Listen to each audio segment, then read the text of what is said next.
Bonjour à toutes et à tous. Je pensais que je peux faire cette deuxième partie. Je vais la mettre un peu plus tard à ce message. Je voulais continuer de discuter d'idées, de prendre ce qui résonne avec vous. Je vous salue dans cette lumière infinie et éternelle, cet amour éternel et infini du Créateur infini. C'est une lumière inconditionnelle. On est vraiment en train de l'intégrer de plus en plus. Alors, c'est très important de communiquer avec notre maître guide. Notre maître guide est un être céleste. Est-ce que vous connaissez votre maître guide? Demandez-lui. C'est des êtres qui sont très très discrets. C'est des êtres, nos guides personnels sont très discrets. Mais seulement, bon, ils ont quand même, c'est quand même bien. Ils ont envie de communiquer avec nous, on a besoin de notre demande. Donc, on peut avoir plusieurs maîtres guides, mais enfin bon, un maître guide principal, il s'appelle Cornelius. Et donc, si vous ne savez pas qui c'est, juste demandez, c'est bien aimé maître guide, s'il te plaît, présente-toi, j'aimerais te connaître, je voudrais travailler avec toi. Et je veux aussi dire par rapport aux communautés galactiques, je ne sais pas pourquoi je pensais à ça, c'est que parce qu'on va devoir rencontrer toutes ces communautés galactiques. Il y a une communauté galactique qui n'est pas trop en évidence ici, qui n'est pas trop participative, mais c'est la plus avancée de toutes les civilisations que j'ai rencontrées dans mes voyages. Et c'est la civilisation d'Alpha du Centaure. C'est vraiment les scientifiques de l'univers. Donc ils travaillent dans le niveau universel, cosmique et céleste. Donc on les salue, on espère pouvoir quand même communiquer avec eux. Les Arcturiens sont par contre, sont très proches des Arcturiens aussi. Ils ont beaucoup aidé les Arcturiens dans le développement de leur technologie au départ, quand les Arcturiens ont fait leur ascension. Et il y a un vaisseau que vous pouvez contacter pour vous y aller en rêve ou en méditation. C'est un vaisseau qui s'appelle le vaisseau Athéna. C'est le plus avancé des vaisseaux arcturiens. C'est en hommage à la déesse de la sagesse. Donc vous pouvez déjà aller le visiter. Il n'est pas énorme, il est par rapport à ces Mothership qui sont aussi gros que des planètes. Celui-là, il n'est pas immense, mais il est extrêmement sophistiqué. Il y a plein de choses à découvrir dedans. Les Arcturiens sont les gardiens de la 5e dimension. Moi, personnellement, j'avais visité l'Athéna. Il y a des années, des décennies, j'avais trouvé un livre qui s'appelait We the Arcturians, et ils expliquaient que nous, les Arcturiens, ils expliquaient tout leur vaisseau et tout ça, que quand on lisait le livre, ils nous observaient sur des écrans là-haut, et qu'ils nous invitaient. Donc moi, j'en avais profité pour aller visiter tous ces endroits. Il est pas mal, je ne sais pas s'il existe en français, nous, les Arcturiens. C'est puissant pour se connecter avec cette fréquence. Il y a un esprit qui parlait qui s'appelle Xylenia, qui annonçait le fait que bientôt les medbeds, les vaisseaux, les bulles, c'est des bulles violettes de cristal, là-haut ils sont en cristal, mais on va bientôt en avoir accédé sur le plan matériel. Pour le moment, on ne peut les accéder qu'à travers la méditation ou demander avant de dormir d'aller se placer dans ces bulles. Ils sont dans des villes de lumière, dans les plans internes de la Terre ou dans des vaisseaux.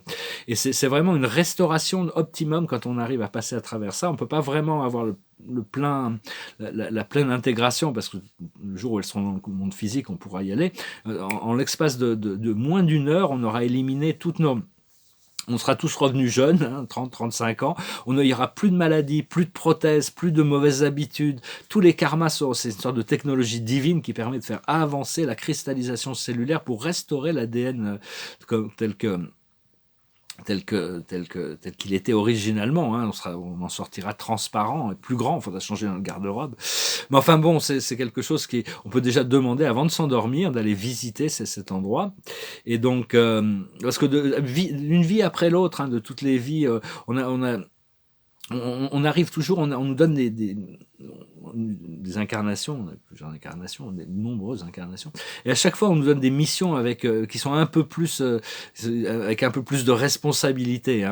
On s'est volontairement limité, on a réduit notre conscience pour descendre ici, pour réexpérimenter nous-mêmes dans une forme illimitée d'énergie quand on est prêt. Mais enfin, ça prend du temps pour s'adapter à cette fréquence très très élevée, mais enfin ça fait partie d'un jeu, une descension, une ascension. Même si on prend les choses, il faut éviter de prendre les choses au sérieux dans le monde matériel, prendre les choses légèrement. Et donc, bien sûr, ça dépend d'où on en est dans la vie et qu'est-ce qu'on est venu faire ici, de toute manière. On n'est pas tous au même endroit, on n'a pas les mêmes désirs, on n'a pas le bonheur et le paradis et la liberté. Ça ne représente pas du tout la même chose pour une personne ou pour l'autre. Moi, je fais qu'exprimer où j'en suis. Après ça, il y a des gens qui critiquent, il y a des gens qui des fois, il y a des commentaires extrêmement insultants.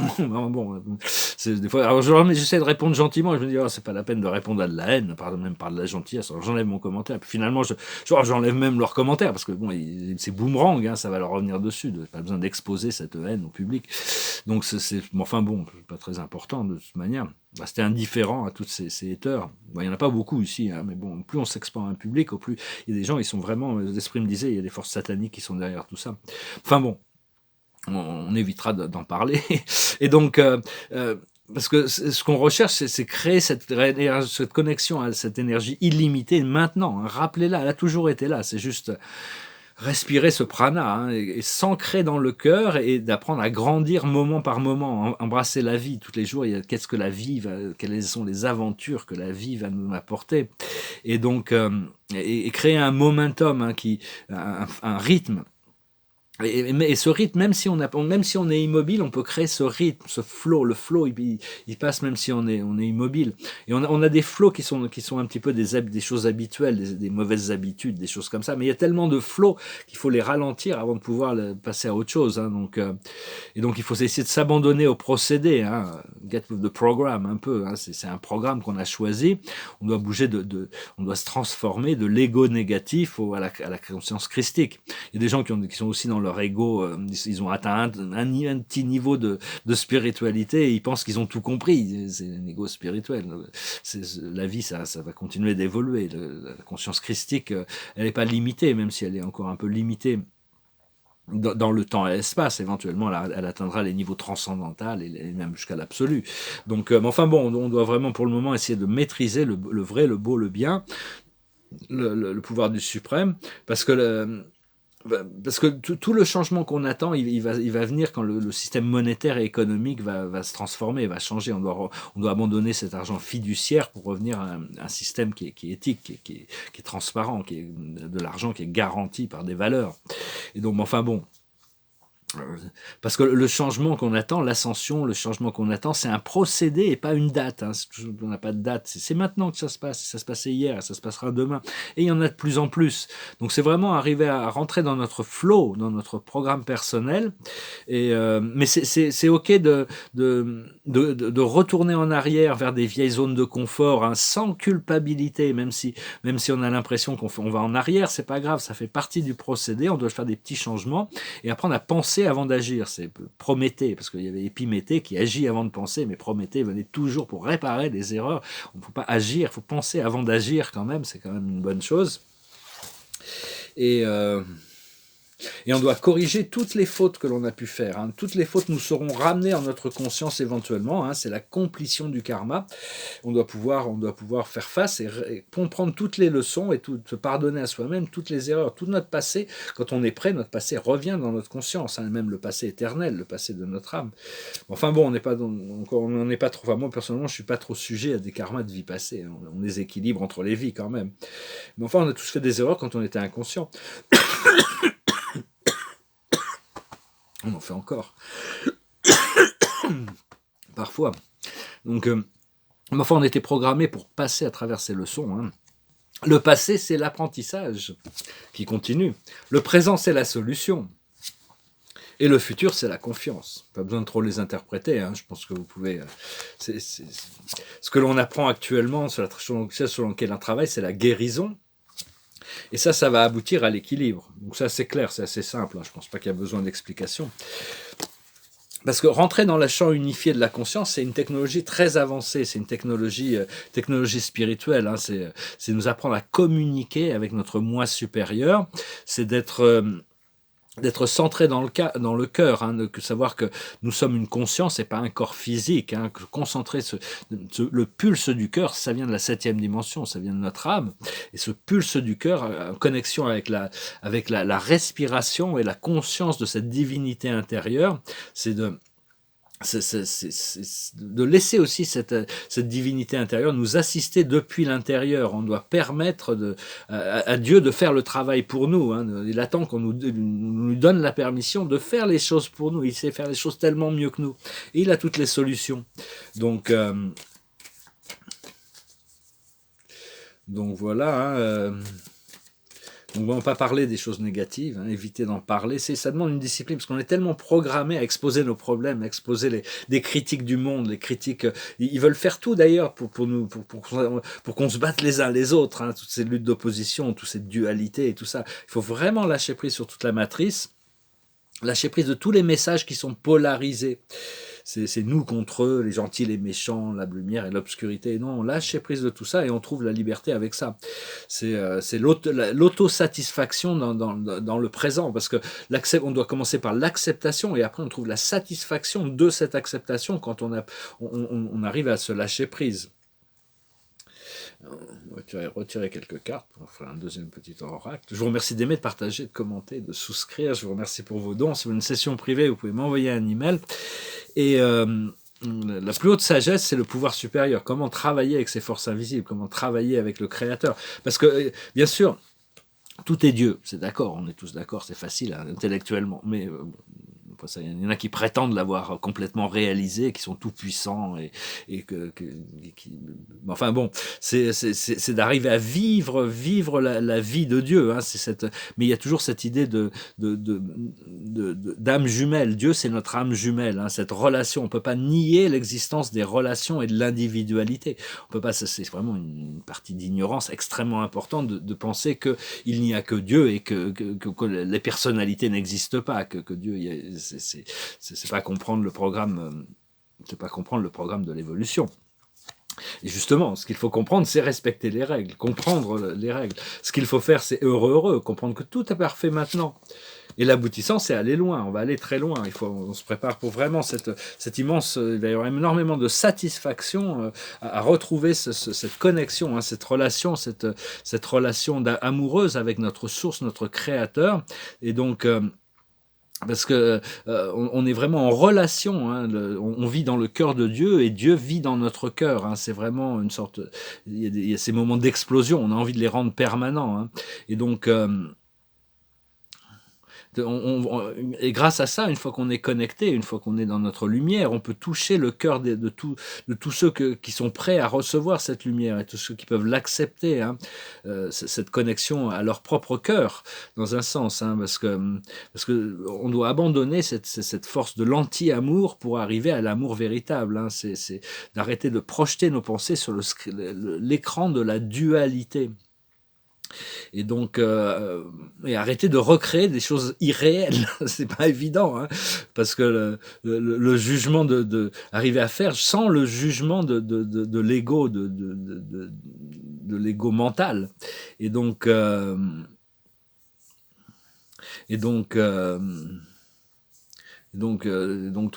c'est juste une question de rentrer plus dans cette connexion pour arriver à abandonner beaucoup de nos pouvoirs pour permettre à travers la confiance à Dieu de se manifester beaucoup plus dans notre vie. Donc voilà. Bon, j'avais encore pris quelques notes, mais je vais m'arrêter là quand même. Hein, parce que je vais faire cette deuxième partie. Je vais chanter une chanson. Je ne sais pas si il y a des chansons françaises là. Non, j'ai pas de chansons françaises. Ah bah si, j'en ai une là. Alors, c'est une chanson de Gainsbourg. Quand je chante des chansons comme ça, c'est parce que bon, l'esprit me dit que c'est aussi important les chansons que ce que j'ai à dire. Hein. C'est important parce que ça me permet de pratiquer ma voix. C'est un exercice amusant, ça fait du bien, ça fait plaisir. Même si c'est pas très sérieux parce qu'il n'y a pas de musique derrière pour soutenir, pour mettre un peu un décor, musique, tout ça, lumière, machin. Mais enfin bon, déjà ça décomplexe le fait que bon, on peut s'exprimer. Et puis c'est en pratiquant qu'on y arrive. Hein. C'est vraiment, il faut se jeter à l'eau et pratiquer les choses pour arriver à se perfectionner. Et puis bon, à un moment donné, je prendrai tout ça beaucoup plus au sérieux. Alors, c'est une chanson de Serge Gainsbourg. Par contre, il y a quelque chose je vais la chanter comme il l'a écrite, mais bon, à un moment donné, il parle être au bord de la mer au Nouveau-Mexique. J'ai habité 3 ans au Nouveau-Mexique. C'est pas au bord de la mer. Hein. J'habitais à Santa Fe, j'ai habité à Taos, j'ai habité à Arroyo Seco, je connais un peu Albuquerque. Je connais très bien le Nouveau-Mexique. J'ai habité des années là-bas. Il n'y a pas la mer, là. Hein. Mais enfin bon. On ne devait pas connaître le Nouveau-Mexique. Enfin bon, on y allait comme ça. Ça s'appelle Sous le soleil, exactement. Un point précis, sous le tropique, du Capricorne ou du Cancer.